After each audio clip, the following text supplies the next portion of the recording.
नाही आज प्रयत्न करा तुमनं भाषण तुमनं कधी आज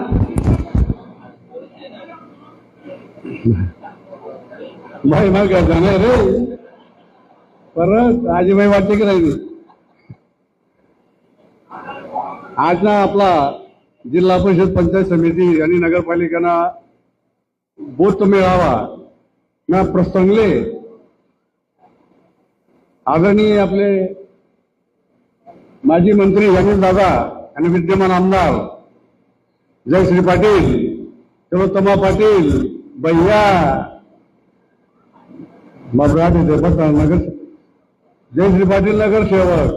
भैया नगरसेवक नगरपालिका ना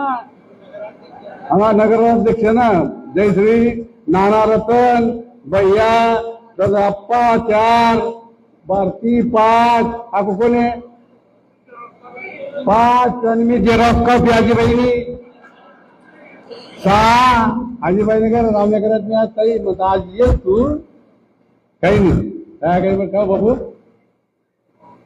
आणि उपस्थित सर्व बंधू भगिनींनो भागवत पाटील पण बोलला प्रस्तावित जयश्री पाटील बोलल्या काही बोलली पण मनी खटखटे गे आपले त्रास कोणामुळे मिळायना राजकीय दृष्ट्या तो त्रास आपले देवाना मागे चूकपणी वैरी चूक किंवा काही नाईलाज नाही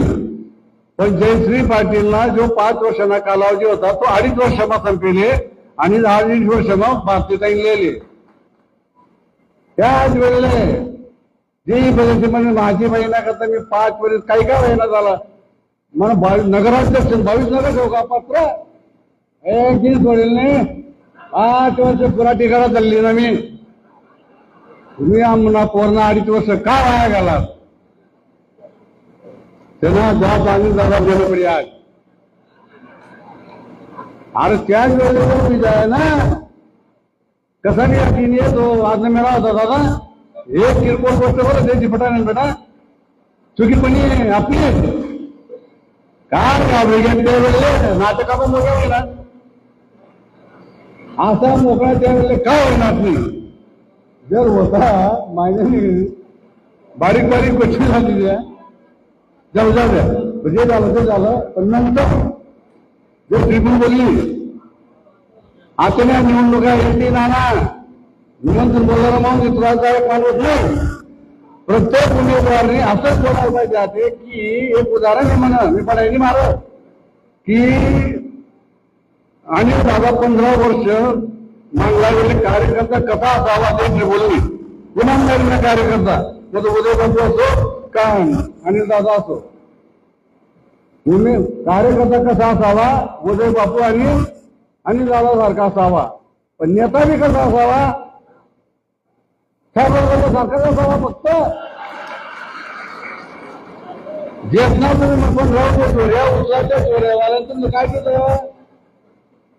आणि म्हणून तुम्ही म्हणलं नाही राजकारण आणि दादा यावं दादा यावं दादा यावं राष्ट्रवादी में यावं 6 महिना झाली पकडी लावण्या करेल भाऊ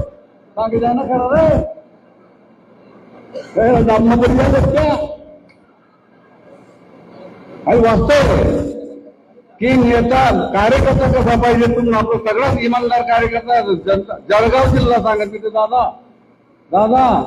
जळगाव जिल्हा उदार जनता कुठली होई उदार म्हणजे शब्द कार्यकर्ता तर ठीक पण जनता पण जळगाव जिल्हा उदार जनता कुठे होईल फक्त आंबाडे जाता मतदार माणी कुठे कुठे बोली तर मानत चालत माझे आमदार कटा गेले अपक्ष उदाहरण काय म्हणजे आता व्यक्तींच्या कुठे येणं नाही काय